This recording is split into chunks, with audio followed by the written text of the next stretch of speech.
Warbling in a New Direction. Chapter 1, The Verdict. Stuart Smythe sighed, leaning back in his leather desk chair. This was his third time watching the video, and he still wasn't 100% sure he could believe what he was seeing and hearing. Oh, he had no problem believing that Congressman Hummel's son would pull off such an extraordinary verbal assault, but to do it to the group of boys that he was doing it to, well, that took some real balls. In that small group sitting in the auditorium chairs were sons of some of the richest and most influential people in the state. The slip of a boy seemed not to care at all. What's more, his own group of friends and club members were standing behind him showing solidarity. The state's attorney found himself wondering if any of the Warblers would or were as devoted to each other. Stuart cringed as Kurt Hummel spelled out the crimes of his own son. Not just this whole Anderson/Slushy thing either. He quickly included those crimes he felt the rest of the group had committed, whether they were willfully participating in the various plots and schemes or just turning a blind eye. It was the next part that kept nagging at the Smythe patriarch. Kurt glared down at the group of Warblers, most of which were now shrinking in their seats. I once considered myself one of you. Considered you boys among my friends. But the truth is, you're not worthy of my friendship or trust. His hands fell to his slender hips, which were currently encased in soft coal-colored, tailored slacks. You might not have meant to hurt Blaine, but you did. His intention, the porcelain-skinned boy pointed at Sebastian, was to hurt me and humiliate me. Blaine just jumped in front of the shot. The reality is that for all your BS about zero tolerance for bullying and being above that, you are the bullies.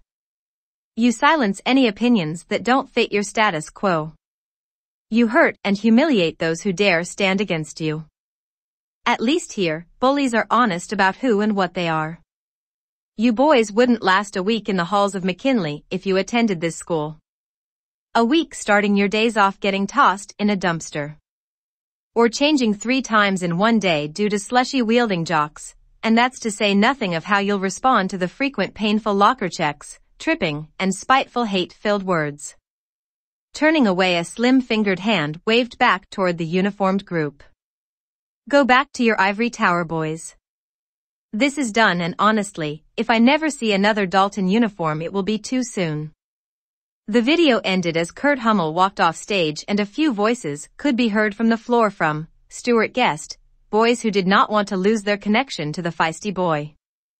Sighing, the man made a decision and forwarded the email to the headmaster at Dalton as well as the parents of some of the boys and Warblers that he and his wife were acquainted or friends with, in the hopes they would follow his example. He had only one sentence in his email that the video was attached to. I think the young Mr. Hummel is onto something and our boys need a reality check. Therefore, Sebastian will begin McKinley High School as of Monday. His home office door opened, and Stuart looked up, closing his laptop. An elegant blonde brow raised as Olivia Smythe moved into the room. You are aware that you are a troublemaker, right? She shook her head and chuckled fondly as her husband's face pressed against her belly. Sebastian gets that from you. She didn't have to hear the muted and muffled words to know that he was saying disparaging things about her parents. Back at Dalton, many of the Warblers were in shock, sitting in the practice room. All but one of them had never seen that side of Kurt. Trent finally tilted his head forward off the back of the leather sofa. Okay, I'm gonna be the one to say it, I guess. Who the frack was that in Kurt's body? I've never seen him like that. He's usually so quiet and, well, demure.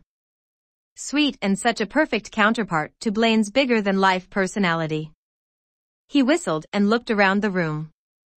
Do you think he just lost it because he feels we all helped to hurt Blaine?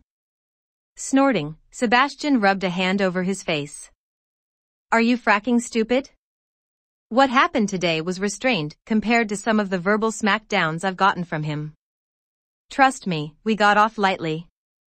Looking up, he realized that almost all the other boys were blinking at him in shock.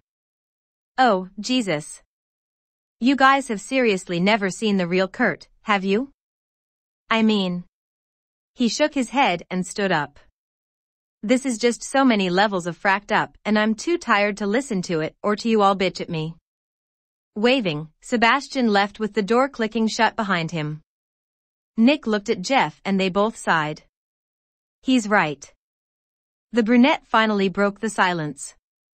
According to Sam and Puck, Kurt was once the Ice Prince of McKinley.